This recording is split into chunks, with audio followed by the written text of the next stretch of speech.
Good morning friends, welcome to all of you in the LRT educational channel. तो बच्चों कैसे हैं आप सभी? अच्छे हैं। आज इस लेक्चर में हम डिस्कस करेंगे ये आपका इलेक्ट्रोस्टैटिक का लेक्चर नंबर 6 है, जिसमें हम इलेक्ट्रिक फील्ड पर किस टाइप के एग्जाम में क्वेश्चन आते हैं इसके बारे में डिस्कस करेंगे। अगर आप सभी ने इससे पहले का लेक्चर नंबर 5 नहीं देखा है तो पहले उसे देखिए, क्योंकि उसमें इस जो टॉपिक है आपका या जो क्वेश्चन दिए हैं इसके बेसिस के बारे में बताया है, इस टाइप के क्वेश्चन कैसे सॉल्व करेंगे उसके बारे में बताया हुआ है। तो चलिए आप सभी पहले क्वेश्चन को सॉल्व करके बताइए आंसर कितना आया है, फिर एक एक क्वेश्चन को वन बाय वन हम डिस्कस करेंगे और आपको इसका सॉल्यूशन बताएंगे। तो चलिए बच्चों स्टार्ट करते हैं। पहले आते हैं क्वेश्चन नंबर 1 पे। आप देख रहे हैं यहाँ पर आपको एक स्क्वायर दिया हुआ है जिसकी हर साइड का मान a है और इसके C, D और B पर चार्ज प्लस क्यू रखे हुए हैं। आपसे पूछा गया है find net electric field at point A, मतलब ए पर नेट इलेक्ट्रिक फील्ड की वैल्यू आप सभी को निकालनी है। तो इसकी वैल्यू कैसे निकालेंगे इसके बारे में देखते हैं। अब देखिए डायग्राम आपको ए दिया हुआ है, ए बी सी डी, इस पर निकालना है। तो देख रहे हैं सी प्लस का है और आप जो टेस्ट चार्ज मानेंगे उसे प्लस क्यू मानेंगे, तो ए वाला चार्ज इस पर फोर्स लगाएगा बाहर की तरफ, तो इसे लिखते हैं EC। जो B वाला है ए पर फोर्स लगाएगा, तो इसे हमने लिखा EB की इक्वल। और जो आपकी साइड D है ये भी तो ए पर फोर्स लगाएगी, किस डायरेक्शन में? आउटवर्ड, मतलब ये डायरेक्शन आ जाएगी, इसे लिखेंगे ED। अब ये साइड ए है, ये भी साइड ए है, और आप सभी ने पढ़ा होगा पाइथागोरस थ्योरम से इस साइड की जो वैल्यू आएगी √2a के बराबर। अब आपको सभी साइड्स पता है, हर एक चार्ज की वैल्यू पता है, तो हम सभी चार्ज इलेक्ट्रिक फील्ड की वैल्यू निकालते हैं, फिर सभी का वेक्टर सब निकाल लेंगे। तो पहले आते हैं ए पर, निकालेंगे पहले हम सभी EB की वैल्यू कितनी है? तो क्या वैल्यू आती है? K चार्ज कितना है Q के इक्वल, KQ बाई डिस्टेंस कितनी है a के बराबर a²। EB की वैल्यू आ गई, EB आ गया आपका। अब EC निकालना है, EC के लिए क्या करेंगे? KQ बाई, अब डिस्टेंस कितनी है C की पॉइंट A से a के बराबर है, तो a² कर दिया। B और C की वैल्यू आ गई। अब निकालते हैं जो ये चार्ज आपका D है ED की वैल्यू। अब बच्चों ED की वैल्यू कैसे निकालेंगे? वही तरीका, KQ दूरी कितनी है √2a के बराबर, तो √2a का स्क्वायर कर दिया। स्क्वायर करने पर कितना आएगा? KQ by 2a²। अब आपको EB, EC, ED तीनों वैल्यू पता हो गई। अब देखिए वेक्टर रूल से कैसे निकालेंगे। EB और जो EC है परपेंडिकुलर है 90 डिग्री के एंगल पे, और जो ED है उसी की डायरेक्शन में। तो पहले आप EB और EC का 90 डिग्री पर रिजल्टेंट निकालिए, फिर ED में जोड़ दीजिए। तो पहले निकालते हैं resultant of EB and EC। कितना आएगा? सपोज करिए E डैश है √EB² plus EC² plus 2EB EC cos 90 degree. और आप सभी जानते हैं cos 90 की वैल्यू तो कितनी? 0 हो जाएगी, तो वैल्यू कितनी आएगी आपकी? तो यहां पर सॉल्व करते हैं आगे। वैल्यू आएगी इसकी E डैश की वैल्यू √EB का स्क्वायर प्लस EC का स्क्वायर, यही वैल्यू की cos 90 तो 0 हो जाएगा। फिर क्या आएगा? EB की वैल्यू पता है KQ बाई a² का स्क्वायर प्लस EC की वैल्यू KQ बाई a² का स्क्वायर। तो दोनों दो बार जुड़े हुए हैं, तो वैल्यू आ जाएगी √2 KQ बाई a²। ये सपोज करिए क्वेश्चन 1 आ गई। और ED की वैल्यू आपको पहले से पता है कितनी है? KQ by 2a²। अब इन दोनों का रिजल्टेंट निकालना है E डैश और ED का। तो दोनों देख रहे हैं E डैश और ED, E डैश और ED दोनों एक ही डायरेक्शन में है, तो वेक्टर रूल क्या बोलता है कि अगर एक डायरेक्शन में है तो दोनों को सम कर देंगे, तो E नेट आएगा, दोनों को जोड़ दीजिए E डैश प्लस ED। अब देखिए E डैश की वैल्यू कितनी है?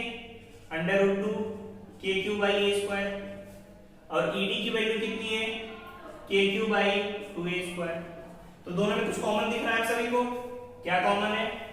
KQ बाई a² कॉमन ले लिया, तो आंसर कितना आ जाएगा? √2 प्लस ये आ गया आपका ई नेट की वैल्यू। तो सभी नोट कर लीजिए इसे, आप सभी ने पहले भी सॉल्व किया होगा, आंसर आ गया सभी का। अब इसी तरीके से क्वेश्चन नंबर 2 सॉल्व करके बताइए कि क्वेश्चन नंबर 2 का आंसर कितना आ रहा है, फिर इसके आगे हम डिस्कस करेंगे। बताइए सभी कमेंट बॉक्स में सेकंड क्वेश्चन का आंसर कितना आ रहा है। फिर आगे देखते हैं हम क्वेश्चन नंबर 3 और 4। तो देखिए जो क्वेश्चन नंबर 2 है, 2 में क्या दिया है कि कोई ट्रायंगल है, ट्रायंगल कैसा है, इक्विलैटरल ट्रायंगल, मतलब तीनों साइड बराबर होंगी, ए के बराबर, और चार्ज पर माइनस क्यू है, ए एंगल 60 डिग्री है, ये भी है।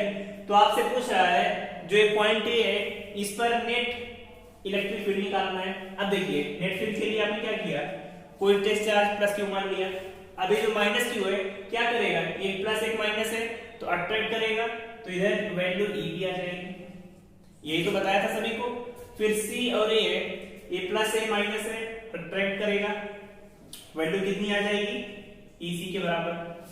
दो वेक्टर है, एंगल कितना है 60 डिग्री, तो रिजल्टेंट निकालना हमने पीछे बताया था। कैसे निकालेंगे, पहले हम ईबी और ईसी की वैल्यू निकालते हैं। ईबी की वैल्यू कितनी आएगी, के क्यू बाई डिस्टेंस कितनी ए स्क्वायर। अब कुछ लोग सोचते हैं यहाँ पर तो माइनस क्यू दिया है, माइनस क्यू हम नहीं लिखेंगे, क्यों, क्योंकि जब पहले हमने दिशा उसकी बना दी है इसकी तरफ, तो माइनस तो अपने आप खत्म हो जाएगा। माइनस के लिए तो ये डायरेक्शन इसकी अंदर की तरफ की है, माइनस के लिए डायरेक्शन अंदर, तो इसीलिए यहाँ पर माइनस सिंबल नहीं आएगा। अब आते हैं इसी पर, इसी की वैल्यू कैसे निकालेंगे, के क्यू बाई ए स्क्वायर। ए और इसी आ गया। अब दोनों कितने एंगल पर है, 60 डिग्री, तो ई नेट का जो मान आएगा, ई नेट का मान होगा under root A B square plus E C square 2ab EC cos 60 degree, क्योंकि cos 60 की वैल्यू आप सभी को पता है। तो पहले EB का मान रखते हैं, के क्यू बाई ए स्क्वायर का स्क्वायर, EC की वैल्यू के क्यू बाई ए स्क्वायर का स्क्वायर, 2EB के क्यू बाई ए स्क्वायर, के क्यू बाई ए स्क्वायर, और cos 60 की वैल्यू पता है 1/2 होगा, 2 से तो 2 कैंसिल आउट हो जाएगा, के क्यू बाई ए स्क्वायर का स्क्वायर, के क्यू बाई ए स्क्वायर का स्क्वायर, के square Q square by A square का स्क्वायर, तो तीनों सेम क्वांटिटी है, तो आएगा कितना, अंडर रूट के अंदर 3 के Q square by A square का स्क्वायर, यही वैल्यू है कि अब जब इसे अंडर रूट से बाहर निकालेंगे तो 3 का तो अंडर रूट 3 आ जाएगा, और यहाँ पे स्क्वायर सिंबल हट जाएगा, के क्यू बाई ए स्क्वायर, ये आ गया आपका आंसर। तो कितने लोग का आंसर आया था उसे मैच करा के, जिनका गलत है सही कर लीजिए। अब आते हैं क्वेश्चन नंबर 3 पर कि आगे की क्वेश्चन हम कैसे करेंगे। तो देखते हैं क्वेश्चन नंबर 3 को कि क्वेश्चन नंबर 3 कैसे सॉल्व होगा। क्वेश्चन बहुत इंपॉर्टेंट है, तरीका भी हमने बताया हुआ है इसका। देखिए क्वेश्चन नंबर 3 क्या है कि एक चार्ज +4q है, दूसरा +9q है, डिस्टेंस कितनी है, l है। पूछा जा रहा है थर्ड चार्ज को कहां पर रखें कि नेट इलेक्ट्रिक फील्ड क्या हो, 0 हो, या नेट इलेक्ट्रिक फील्ड 0 हो, इक्विलिब्रियम में हो, कुछ भी पूछ सकता है। तो इसके लिए हमने क्या बताया था, दोनों प्लस चार्ज है, तो इस कंडीशन में जो तीसरा चार्ज होगा कहां पर होगा, उन दोनों के बीच में होगा कहीं पर। तो यहां पर मान लिया हमने कोई टेस्ट चार्ज क्यू है, कहां पर मानते हैं, हमेशा छोटे वाले के पास मानते हैं, बताया था सभी को चार्ज में। तो मान लिया इससे x डिस्टेंस पर है, तो ये वाली डिस्टेंस कितनी बचेगी, l - x, सही। अब क्या करेंगे, +q वाला इस पर इलेक्ट्रिक फील्ड इस तरफ लगाएगा, ये। अब देखिए जो दूसरा वाला है इस पर लगाएगा इस तरफ, ये भी। दोनों की डायरेक्शन अपोजिट है, मतलब कहीं पर नेट फोर्स तो 0 आ सकता है। क्या करेंगे, दोनों को बराबर कर दिया, ए इक्वल टू ए बी बराबर होगा, तभी तो जाकर आपका आंसर 0 आएगा। ए का मान कितना होगा, के क्यू का मान कितना है, 4q, distance x square. EB की वैल्यू कितनी होगी, के 9q, डिस्टेंस कितनी है, l - x का स्क्वायर। के से तो के कैंसिल, क्यू से क्यू कैंसिल, इसे इधर लेकर चले गए, l minus x by x का होल स्क्वायर इक्वल टू 9/4। सही है, समझ में आ गया। अब क्या करेंगे, दोनों साइड का अंडर रूट ले लिया बराबर 3/2, क्रॉस मल्टीप्लाई करिए 2l minus 2x equal to 3x। अब क्या करेंगे, इधर माइनस है इधर प्लस हो जाएगा, 5x इक्वल टू 2l, तो x इक्वल टू आ गया 2l/5। समझ में आया। इसका मतलब x को छोटे वाले चार्ज 4q से 2l/5 डिस्टेंस पे रखेंगे, तब जाकर आपका नेट इलेक्ट्रिक फील्ड की जो वैल्यू है वो किसके बराबर आएगी, 0 के बराबर आएगी, और आप बहुत आसानी से आंसर निकाल सकते हैं। तो 3 क्वेश्चन हमने बता दिए। अब चौथे का आंसर आप सभी बताइए कितना आया है चौथे का आंसर। सॉल्व करेंगे अभी हम, आंसर मैच का आएगा सभी। जिनके गलत है सही कर लीजिएगा, और जिनके आंसर सही है वो आगे और भी क्वेश्चन पे ट्राई करिए, ताकि आपकी प्रैक्टिस और अच्छी हो सके। अब देखिए फोर्थ क्वेश्चन क्या आपको दिया है कि एक चार्ज है, कितना है +4q, दूसरा दिया है -9q, डिस्टेंस वही है l के बराबर। तो पूछा जा रहा है तीसरे चार्ज को किस प्लेस पे रखे कि नेट इलेक्ट्रिक फील्ड का मान क्या हो, 0। तो हम क्या करेंगे, सपोज करिए अपने चार्ज को जब दो चार्ज अपोजिट साइड के हैं तो तीसरे को कहां पे रखना होता है, हमेशा उनके बाहर, और किसके नजदीक, छोटे वाले के। तो छोटे वाले से नजदीक में x डिस्टेंस पे रख दिया हमने। कोई टेस्ट चार्ज है q के बराबर।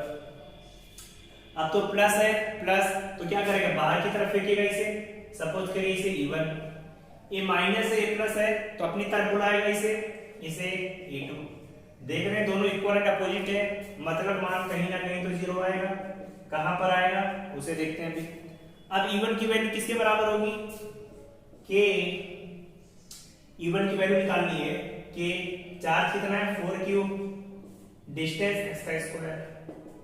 E2 की वैल्यू क्या आएगी कि चार्ज कितना है 9q, डिस्टेंस कितनी, ये तो l है और ये x, तो आ जाएगा l प्लस x का होल स्क्वायर। k से k कैंसिल, q से q, इसे इधर लेकर आइए, by x square equal to 9/4। तो वैल्यू कितनी आएगी, l plus x by x equal to 3/2। सही है इतना। अब तो क्रॉस मल्टीप्लाई कर सकते हैं, 2l plus 2x equal to 3x, उसे उधर लेकर जाएंगे तो x इक्वल टू 2l। इसका मतलब इस कंडीशन में जो छोटे वाले चार्ज से डिस्टेंस होगी 2l के बराबर बाईं तरफ दूरी पर रखेंगे, तब जाकर नेट इलेक्ट्रिक फील्ड का जो मान है कितना आएगा, 0 आएगा। ये तो आपका इलेक्ट्रिक फील्ड के सभी जितने डिफरेंट टाइप के क्वेश्चन बनते हैं हमने करा दिए। अब आपको आगे पढ़ना है कि इलेक्ट्रिक फील्ड लाइंस क्या होती है, उनकी प्रॉपर्टी क्या होती है, और बोर्ड के लिए क्लास 12 में बहुत इंपॉर्टेंट है, और कंपटीशन में तो ये पूछा ही जाता है। तो आप सभी आगे पढ़ेंगे इलेक्ट्रिक फील्ड लाइंस के बारे में, तो इसे पहले नोट करिए फिर आगे देखते। चलिए बच्चों, सभी ने इसे नोट कर लिया। अब आगे सभी रीडिंग डालिए। इलेक्ट्रिक फील्ड लाइंस या लाइंस ऑफ फोर्सेस उसे बोलते हैं, तो हेडिंग लिखिए सभी, electric field lines, electric field lines. Heading है सभी की इलेक्ट्रिक फील्ड लाइंस, या इसे लाइंस ऑफ फोर्स भी बोला जाता है, लाइंस ऑफ फोर्स। समझ में आया, इलेक्ट्रिक फील्ड लाइंस या लाइंस ऑफ फोर्स।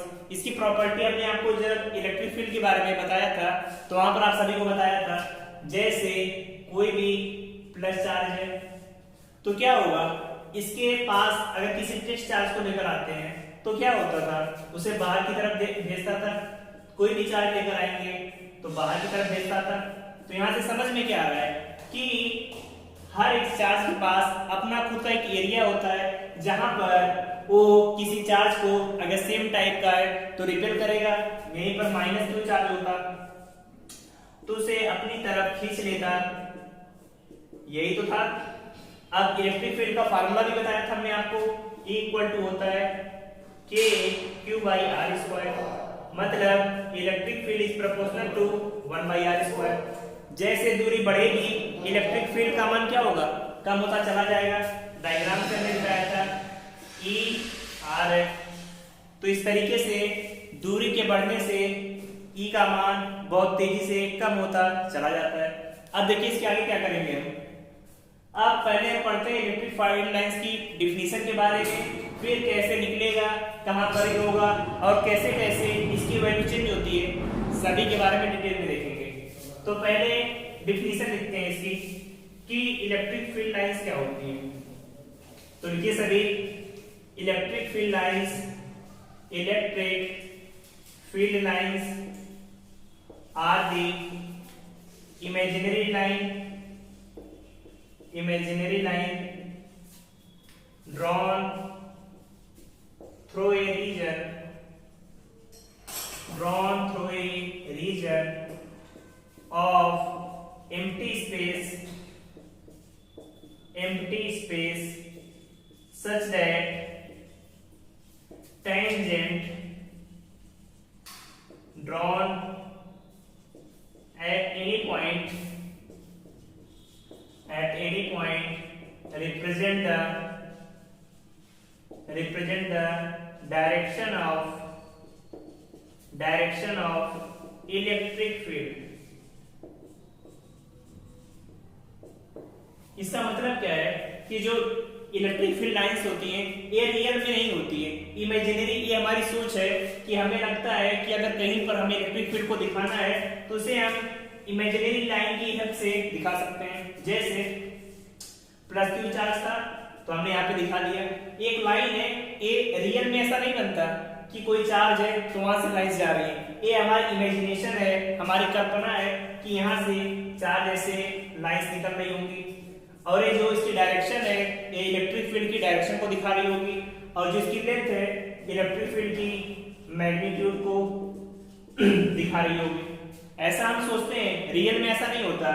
डायरेक्शन और इलेक्ट्रिक फील्ड तो सही है लेकिन ये लाइंस कभी बनती नहीं है, ये हमारी इमेजिनेशन है। ड्रॉन थ्रू ए रीजन, किसी रीजन में खींची जाती है, such that tangent drawn at any point, कि उसकी किसी भी पॉइंट पर अगर हम टेंजेंट खींचेंगे तो उस जगह पर वो इलेक्ट्रिक फील्ड की डायरेक्शन को रिप्रेजेंट करेगी। ये आपकी इलेक्ट्रिक फील्ड लाइंस के बारे में था। अब इसकी प्रॉपर्टीज एग्जाम में पूछी जाती हैं तो आप सभी हेडिंग डालिए, properties of electric field lines. Properties of electric field lines कि इसकी क्या क्या प्रॉपर्टीज होती हैं, कैसे हम इसे निकालते हैं, इसके बारे में हमें पढ़ना है। तो हेडिंग में सभी की properties of electric field lines या लाइंस ऑफ फोर्स। तो कैसे निकालेंगे हम, देखते हैं। पहली प्रॉपर्टी है कि they originate from positive charge, मतलब कि जो इलेक्ट्रिक फील्ड लाइंस होती है पॉजिटिव चार्ज से निकलती हैं and terminate to negative charge. समझ में आया कि electric field lines positive charge से निकलेंगी और नेगेटिव चार्ज पर आके एंड हो जाएंगी, और जो इसकी डायरेक्शन होगी हमेशा रेडियली आउटवर्ड होगी। जैसे हम देखें प्लस क्यू चार्ज है, माइनस क्यू चार्ज है, अलग अलग बहुत दूरी पर है। तो प्लस क्यू से देख रहे हैं जितनी भी इलेक्ट्रिक फील्ड लाइंस है कहां से निकल रही है, प्लस क्यू चार्ज से। माइनस के ऊपर कभी बात होगी तो इस पर आकर एंड हो जाती है। देख रहे डायरेक्शन अंदर की तरफ है, मतलब यहां पर आकर खत्म हो रही है। समझ में आ गया, ये था आपका पहला पॉइंट। अब आते हैं दूसरे पॉइंट पे। पहला पॉइंट समझ में आ गया कि पॉजिटिव से निकलेंगी और नेगेटिव पर खत्म हो जाएंगी। फिर आता है दूसरा पॉइंट जिसके बारे में पढ़ेंगे।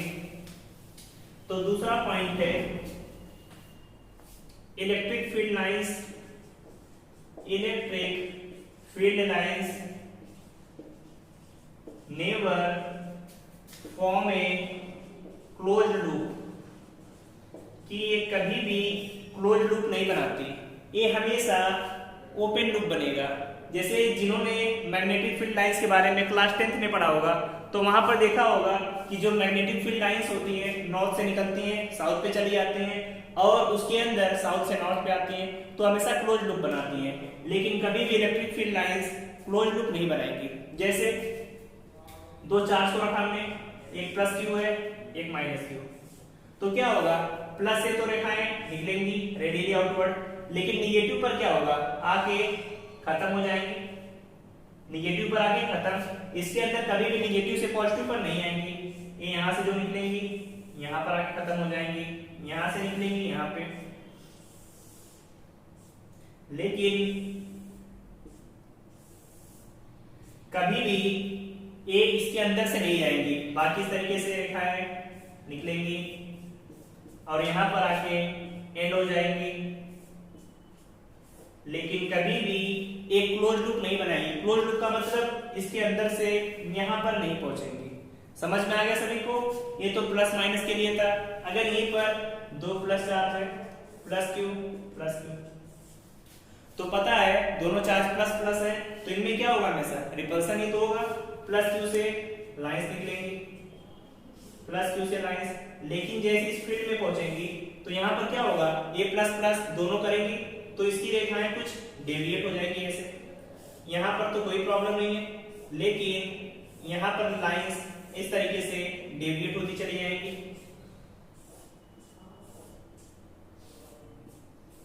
इधर तो लाइंस ऐसी होंगी, लेकिन यहाँ पर जो इनका बीच का रीजन होगा यहाँ पर डेविएट होती चली जाएगी, कभी भी एक दूसरे को कट नहीं करेंगी।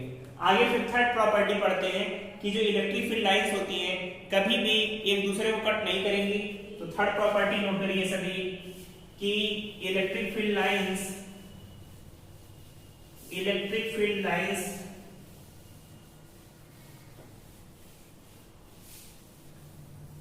थर्ड प्रॉपर्टी है कि electric field lines never cut each other, कि इलेक्ट्रिक फील्ड की जो लाइंस होती हैं कभी भी आपस में एक दूसरे को काटती नहीं है। जैसे अभी आप सभी को बताया एक प्लस चार्ज है प्लस क्यू, यहाँ पर प्लस क्यू, तो क्या होगा कि इनकी जो इलेक्ट्रिक फील्ड बनेगी जहां पे कॉमन रीजन होगा वहां पर तो कट नहीं करेंगी, इधर ऐसे चली जाएंगी, यहाँ पर तो बाहर की तरफ ऐसे बनेगा, इसी तरीके से यहाँ पे बाहर बना दिया। इसका एक ही मतलब होता है कि इलेक्ट्रिक फील्ड लाइंस कभी भी दूसरे को कट नहीं करेंगी, क्योंकि अगर कहीं पर इलेक्ट्रिक फील्ड लाइंस ने कट कर दिया तो वहां पर उसकी दो डायरेक्शन हो जाएंगी जो कि इम्पॉसिबल है। तो आप सभी इतना नोट करिए फिर आगे बता। अब आते हैं बच्चों इसकी नेक्स्ट प्रॉपर्टी पे, जो इसकी नेक्स्ट प्रॉपर्टी होगी प्रॉपर्टी नंबर 4 की जो इंटेंसिटी होती है the intensity of electric field lines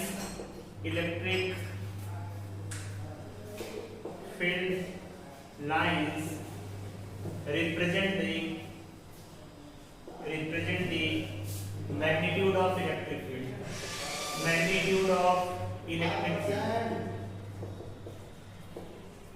इसका मतलब जो इलेक्ट्रिक फील्ड की इंटेंसिटी होगी वो इलेक्ट्रिक फील्ड के मैग्नीट्यूड को रिप्रेजेंट करेगी।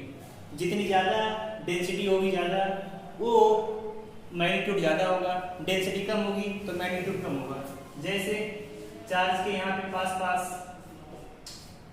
द इंटेंसिटी आप लिख सकते हैं, द डेंसिटी लिखिए, the density of electric field lines represent the magnitude of electric field. मतलब डेंसिटी ज्यादा होगी तो इलेक्ट्रिक फील्ड ज्यादा होगा, डेंसिटी कम होगी तो ज्यादा। अब देख रहे हैं आप पास है डेंसिटी ज्यादा तो इलेक्ट्रिक फील्ड ज्यादा, जैसे दूर जाएंगे इलेक्ट्रिक फील्ड कम होता चला जाएगा। समझ में आया कि जहां पास होंगे वहां पे इलेक्ट्रिक फील्ड ज्यादा होगा, जहां पर कम होंगे वहां पर इलेक्ट्रिक फील्ड कम होगा। अब आते हैं नेक्स्ट प्रॉपर्टी पर, प्रॉपर्टी नंबर 6 या फिर प्रॉपर्टी नंबर 5, ये भी बहुत इंपॉर्टेंट है। ये क्या है कि दी tangent drawn at any point represent the represent the direction of electric field कि मतलब कोई भी इलेक्ट्रिक फील्ड लाइंस है, सपोज करिए ऐसे, तो जो भी इसकी टेंजेंट ड्रॉ करेंगे, जैसे सपोज करिए यहाँ पर टेंजेंट में ड्रॉ किया, ये टेंजेंट है, तो ये इलेक्ट्रिक फील्ड लाइंस के डायरेक्शन को दिखा रही है कि यहाँ पर इस तरफ है, यहाँ पर आए, यहाँ पर किया, तो डायरेक्शन इसकी ऐसी है, इस पॉइंट पर आए, डायरेक्शन इस तरफ है, तो जहां कहीं पर भी टेंजेंट खींचेंगे वो उसके डायरेक्शन को रिप्रेजेंट करेगी। बस इतना जानना है आप सभी को। अब आते हैं सिक्स्थ प्रॉपर्टी पर। सिक्स्थ प्रॉपर्टी की क्या है उसके बारे में देखते हैं। अब देखिए जो सिक्स्थ प्रॉपर्टी है वो है कि ये बच्चों की जो the field lines are always perpendicular to the surface, मतलब जो भी सरफेस होगा फील्ड लाइन उसकी परपेंडिकुलर होगी। जैसे सपोज करिए ये चार्ज क्यू है, तो यहाँ से जो फील्ड लाइन निकलेगी इसके परपेंडिकुलर, यहाँ से निकलेगी इसके परपेंडिकुलर, मतलब 90 डिग्री के एंगल पे सभी लाइंस यहाँ से ड्रॉ होंगी, तो फील्ड लाइंस क्या होंगी, परपेंडिकुलर टू द सरफेस। और 7 नंबर प्रॉपर्टी है number of field lines is proportional to magnitude of charge. इसका मतलब जितनी फील्ड लाइंस निकल रही हैं वो चार्ज के मैग्नीट्यूड के बराबर। जैसे सपोज करिए +2 चार्ज है, इससे हमने 2 लाइंस निकल रही हैं, तो कहीं पर +2 क्यों चार्ज होगा, तो देख रहे हैं चार्ज डबल हो गया, मतलब फील्ड लाइंस भी डबल हो जाएंगी। तो यहाँ से कितनी लाइंस निकलेंगी, number of lines is equal to 8। समझ में आया, यहाँ पर 8 क्योंकि यहाँ पर 4 था, यहाँ पर मैग्नीट्यूड Q था, यहाँ पर मैग्नीट्यूड +2 Q हो गया। अब 8 प्रॉपर्टी आती है कि 8 प्रॉपर्टी के बारे में जानते हैं कि अगर इलेक्ट्रिक फील्ड लाइंस पैरेलल है, सेम डायरेक्शन है और इक्वी डिस्टेंस है, पैरेलल है, स्ट्रेट है, इक्वी डिस्टेंस का मतलब इनके बीच की डिस्टेंस जो है, इनके बीच की डिस्टेंस और इनके बीच की डिस्टेंस अगर बराबर है, इक्वी डिस्टेंस है, पैरेलल स्ट्रेट इक्वी डिस्टेंस, तो इलेक्ट्रिक फील्ड इक्वल होगा। समझ में आया, पैरेलल स्ट्रेट इक्वी डिस्टेंस है तो इलेक्ट्रिक फील्ड इक्वल होगा। जो इलेक्ट्रिक फील्ड इसका होगा सेम वही इसका। समझ में आ गई प्रॉपर्टी।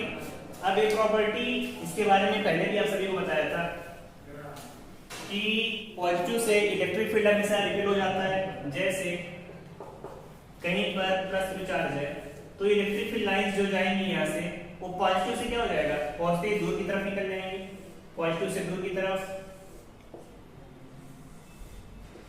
इससे प्लस से हमेशा रिपेल होंगी। तो इसके बारे में पहले भी दिखाया था, electric field lines repel to the positive charge and attracted to negative charge, और नेगेटिव चार्ज से अट्रैक्ट हो जाती है। ये समझ में आया। जैसे यहाँ पर नेगेटिव चार्ज है तो लाइन जा रही है तो इसकी तरफ आ जाएंगे, लाइन जा रही है इसकी तरफ, इसकी तरफ, इसकी तरफ। इस प्रॉपर्टी के बारे में आपको पता होना चाहिए कि प्लस से दूर की तरफ चली जाएंगी और निगेटिव है तो निगेटिव की तरफ आ जाएंगी। अब लास्ट प्रॉपर्टी पर आते हैं कि इलेक्ट्रिक फील्ड लाइंस की लास्ट प्रॉपर्टी क्या होती है। तो जो इसकी लास्ट प्रॉपर्टी है ये कि किसी भी कंडक्टर के अंदर, किसी भी इलेक्ट्रोस्टैटिक कंडक्टर के अंदर जो इलेक्ट्रिक फील्ड होगा इसकी वैल्यू 0 होगी। The value of electric field inside a conductor is 0। किसी केस में ऐसे इलेक्ट्रोस्टैटिक कंडीशन में, इलेक्ट्रोस्टैटिक कंडीशन में, इलेक्ट्रोस्टैटिक कंडीशन में इसके अंदर कभी भी निकालेंगे तो इलेक्ट्रिक फील्ड जीरो आएगा। तो इतनी प्रॉपर्टीज आप सभी को पता होना चाहिए। अब आपका जो इलेक्ट्रिक फील्ड का कॉन्सेप्ट था पूरी तरीके से खत्म हो गया है। अब कोई डाउट रहे इसके बारे में, प्रॉपर्टी के बारे में, क्वेश्चन के बारे में, तो कमेंट करके आप पूछ सकते हैं। बाकी आप सभी चैनल को ज़्यादा से ज़्यादा लाइक करिए, शेयर करिए, सब्सक्राइब करिए, और कोई डाउट हो तो कमेंट बॉक्स में पूछते रहिए। Thank you, all the best, bye bye.